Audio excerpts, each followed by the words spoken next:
Today we will read your next lesson, model auxiliaries. In previous video, I have discussed the primary auxiliaries. Now, model auxiliaries. Model, the word model is comes from Latin word modus. That means mood या मनोभाव. अपने मन की भावनाओं को कुछ words के द्वारा हम एक्सप्रेस कर सकते हैं, अपने मन के फीलिंग्स को एक्सप्रेस कर सकते हैं, जैसे गुस्से में गुस्सा या रिक्वेस्ट या दुख. ये इन सारी चीज़ों को कुछ मॉडल ऑक्सिलरीज हैं जिनके द्वारा हम एक्सप्रेस कर सकते हैं, तो इसलिए इन्हें कहा गया मॉडल.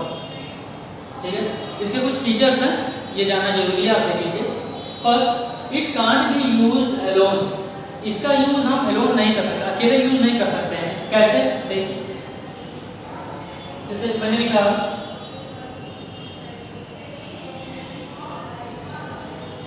ही कैन, तो ये हो गया हेल्पिंग वर्ब, कैन हो गया आपका मॉडल ऑक्सिलरी वर्ब. अब ही कैन, इसका सेंस क्या है, इसका मतलब क्या है?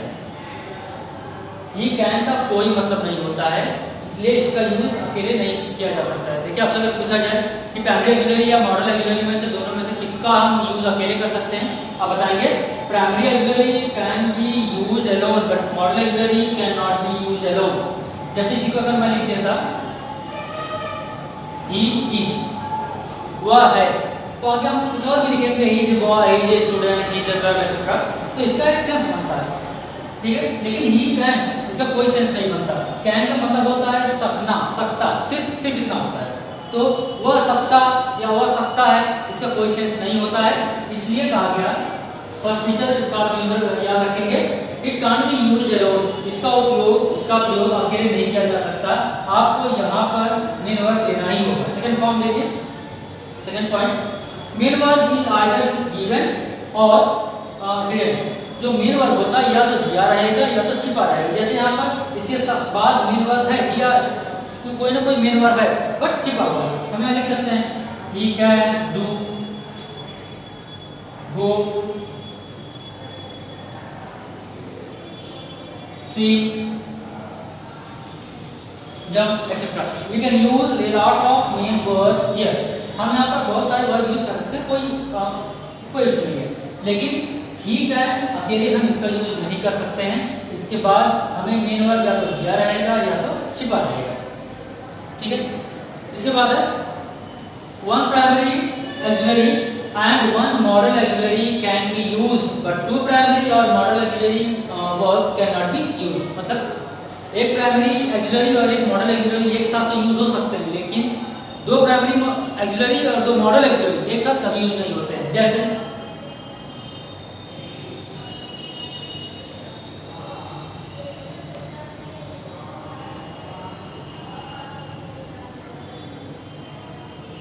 he may be a ship. may तो हो गया मॉडल ऑक्सिलरी. बी, ये बी अगर आपको याद होगा तो प्राइमरी ऑक्सिलरी में हमने बी देखा था. बी ग्रुप में इज, और, वाज, वेयर, बी, ये सब आए थे. ठीक है, तो ये दो, एक मॉडल ऑक्सिलरी हो गया, एक प्राइमरी ऑक्सिलरी हो गया. ठीक है, हम यहाँ पर ये नहीं लिख सकते he may can a thing या he may might a thing. मतलब दो मॉडल ऑक्सिलरी एक साथ कभी यूज नहीं कर सकते हैं. एक मॉडल और एक प्राइमरी ऑक्सिलरी हम यूज कर सकते हैं. ठीक है, तो ये कुछ फीचर्स थे, इसके इंस्ट्रक्शंस थे, इंपॉर्टेंट इंस्ट्रक्शंस थे जो हमें जानना होता है. इसके बाद अब हम देखेंगे एग्जांपल्स इसके.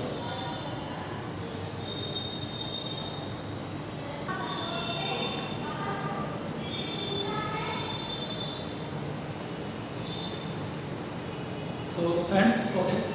Now we have to see some important model auxiliaries. First, can and could. It is used to express ability, इसे योग्यता, capacity, क्षमता, power, शक्ति, permission, स्वीकृति, and provision, निषेध. ठीक है, तो ये सारी जो टर्म्स हैं इसको कैन या कुड के द्वारा एक्सप्रेस किया जा सकता है. देखिए, जनरली कैन को यूज करते हैं प्रेजेंट टेंस में और कुड को यूज करते हैं पास्ट टेंस में. ठीक है, एग्जांपल देख लेते हैं. मैंने यहाँ हिंदी नहीं लिखा हुआ, ठीक, तो इंग्लिश में लिखा है तो हम उसको ऐसे समझेंगे. यू कैन रन, हिंदी हो जाएगी तुम दौड़ सकते हो, यू कुड रन इसकी हिंदी हो जाएगी तुम दौड़ सकते थे। ठीक है, ये आपकी एबिलिटी शो करता है, मतलब जो हम प्रोत्साहित करते हैं ना, हाँ तुम पढ़ सकते हो, तुम ये कर सकते हो, मतलब तुम्हें ये योग्यता है, तुम्हें ये एबिलिटी है, वो इसीलिए इसी सेंस में यूज किया गया है। She can give you some money, वह तुम्हें कुछ पैसे दे सकती है। ठीक है, ये उसकी क्षमता है। देखिए एबिलिटी और कैपेसिटी में ये डिफरेंस है। हमें किसी को पैसे देने के लिए एबिलिटी की जरूरत नहीं। एबिलिटी का मतलब हमें कोई बड़ी डिग्री लेने की, पीएचडी और ऐसा कुछ करने की जरूरत नहीं है। हमारे पास पैसे होने चाहिए, हमारे पास कैपेसिटी होनी चाहिए, क्षमता होनी चाहिए, तो हम उसको पैसे दे सकते हैं।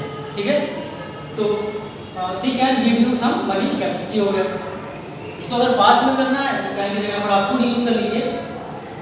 Third, the principal can grant you leave, principal आपको छुट्टी दे सकते हैं। अब ये पावर है, पावर से मतलब यहाँ पर अथॉरिटी होती है, उनका अधिकार है। ये छुट्टी देने का अधिकार केवल प्रिंसिपल को है, प्रिंसिपल ही आपको छुट्टी दे सकता है, तो उनकी पावर है, शक्ति है। Next, you can park your car here, तुम अपने कार को यहाँ पार्क कर सकते हो। परमिशन दी जाती है, सिंपली परमिशन दी जाती है, जैसा हम करते हैं you can come in, you can go, you can sleep etcetera. तो ये हो गया permission. You can not smoke in the bus, तुम बस में स्मोकिंग नहीं कर सकते।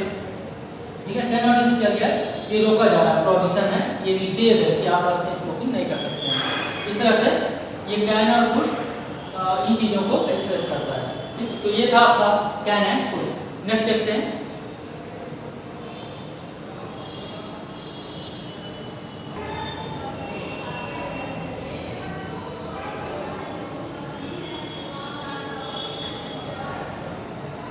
Your next model auxiliary is may and might. Use of may and might for permission, permission के लिए भी यूज किया जाता है। जैसे may I come in, आप बोलते हैं may I come in sir, may I come in ma'am, तो हम लोग उसको रिप्लाई देते हैं yes you may come in। ठीक है, तो परमिशन के लिए यूज किया जाता है। अभी हमने कैन में भी देखा था, तो उसमें भी परमिशन यूज किया जाता है। तो दोनों में डिफरेंस ये है कि may कैन से ज्यादा पोलाइट वर्ड है। ठीक है, इसको वजह समझिए। जैसे आपको अगर किसी बड़े से परमिशन लेना है, अपने से कोई बड़ा है, तो आप वहां पर मे यूज कीजिए, वो बेटर होता है। कैन भी यूज कर सकते हैं बट मे इज बेटर। तो परमिशन के लिए टू शो पॉसिबिलिटी, मतलब संभावना व्यक्त करने के लिए इसका यूज हो सकता है। This news may be false, यह न्यूज फॉल्स, झूठी हो सकती है। इट मे रेन टुडे, आज वर्षा हो सकती है, तो पॉसिबिलिटी के लिए भी मे का यूज करते हैं। फॉर प्रेयर, प्रार्थना करने के लिए या अपनी शुभकामना देने के लिए, वेल विश करने के लिए। मे गॉड ब्लेस यू, ये यहाँ पर साइन ऑफ एक्सक्लेमेशन है, ये आप जानते हैं, जब हमने सेंटेंस टाइप देखा था वहाँ आपने देखा था। तो मे गॉड ब्लेस यू, ईश्वर आपको आशीर्वाद दे। मे यू लिव लॉन्ग, आपकी आयु लंबी हो, ये हो गया प्रेयर और शुभकामना। माइट का यूज थोड़ा सा लिमिटेड है। Generally might is use for remote possibility. Remote मतलब होता है दूरस्थ, दूर स्थित। पॉसिबिलिटी मतलब होता है संभावना। ऐसा क्या मतलब है, जैसे कोई कार्य अभी हो रहा है और उसका जो परिणाम होगा वो काफी आगे जाकर, भविष्य में जाकर मिल सकता है। पॉसिबिलिटी जैसे सी इज इल, सी माइट पास, वह बीमार है, वह पास हो सकती है। ऐसा बोलेंगे, सी वह बीमार है लेकिन वह पास हो सकती है। तो बीमार है लेकिन जो पास होने की प्रक्रिया है, जो पास होने का जो रिजल्ट है, वो अभी काफी दूर है। इसी बोलते हैं रिमोट पॉसिबिलिटी, काफी दूर है और ये संभावना भी है। The sky is clear now but it might rain in the evening. आकाश साफ है लेकिन शाम को वर्षा हो सकती है।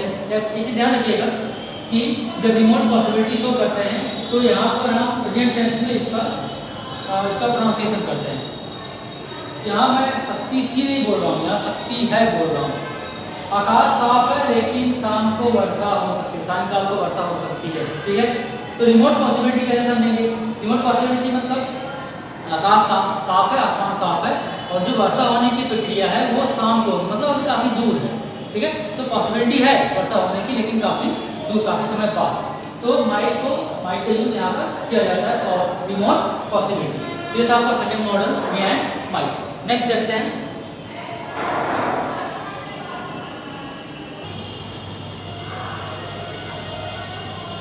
Okay, your third model will and would.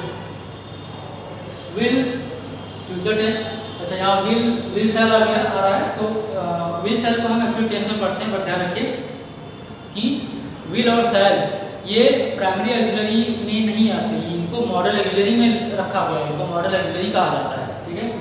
तो will in future tense translation में आप पढ़े हैं, जानते हैं आप। Mohan will run tomorrow, Mohan कल दौड़ेगा। she will sing a song, वह कल एक गीत गाएगी, ये फ्यूचर का होगा।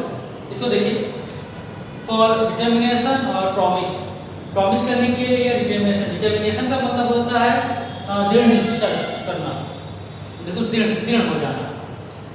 He shall fight for justice, ध्यान दीजिएगा कि यहाँ सिंगुलर है लेकिन यहाँ पर shall यूज किया गया है, यहाँ भी सिंगुलर है, यहाँ पर shall यूज किया गया है। तो will और shall आपस में एक्सचेंज हो जाते हैं। अगर वहाँ डिटर्मिनेशन की बात आ जाए, प्रॉमिस की बात आ जाए, थ्रेट की बात आ जाए, थ्रेट मतलब होता है धमकी देना, तो वहाँ पर ये will और shall एक दूसरे से एक्सचेंज हो जाते हैं। तो he shall fight for justice, वह न्याय के लिए लड़ेगा। तो यहाँ पर ये इसकी दृढ़ निश्चय है, दृढ़ इच्छा शक्ति है कि वह लड़ेगा, of course. she shall punish you, तो इसको बोलते समय हम लोग मॉडल पढ़ रहे हैं, तो मॉडल में बात कर रहा था कि आपके मन में भाव निकलते हैं, आपके मन में कौन सा भाव वो निकलता है, तो यहाँ पर कुछ ऐसा बोलेंगे, she shall punish you, वो तुम्हें दंड देगी। यहाँ पर ये इसकी डिटर्मिनेशन, दृढ़ इच्छा शक्ति है, तो यहाँ पर will का यूज करते हैं। would का use mainly for polite request, बहुत ही नम्र निवेदन, बहुत ही विनम्रता पूर्वक आप जब निवेदन करते हैं तो would का यूज करते हैं। would you please lend me your pen, क्या आप मुझे अपनी पेन, अपनी कलम उधार देंगे। तो यहाँ पर आप रिक्वेस्ट करेंगे, बहुत ही किसी दूसरे की चीज अगर आप मांग रहे हैं तो उससे आप रिक्वेस्ट करेंगे बहुत ही विनम्रता पूर्वक, बहुत politely. Second example, would you like to have coffee with me, क्या आप मेरे साथ कॉफी पीना पसंद करेंगे, ठीक है। तो यहाँ पर हम रिक्वेस्ट कर रहे हैं, बहुत पोलाइटली रिक्वेस्ट कर रहे हैं, तो वहाँ पर हम would का यूज करते हैं। ये था आपका will एंड would। would का यूज नरेशन में भी होता है। नरेशन में जब हम रिपोर्टेड स्पीच में will का यूज करते हैं, जब उस रिपोर्टेड स्पीच को डायरेक्ट में चेंज करते हैं तो वहाँ पर will का would हो जाता है। would और should दोनों होता है, वो हम नरेशन में डिस्कस करेंगे जब नरेशन टॉपिक चलेगा, ठीक है। तो ये था आपका will एंड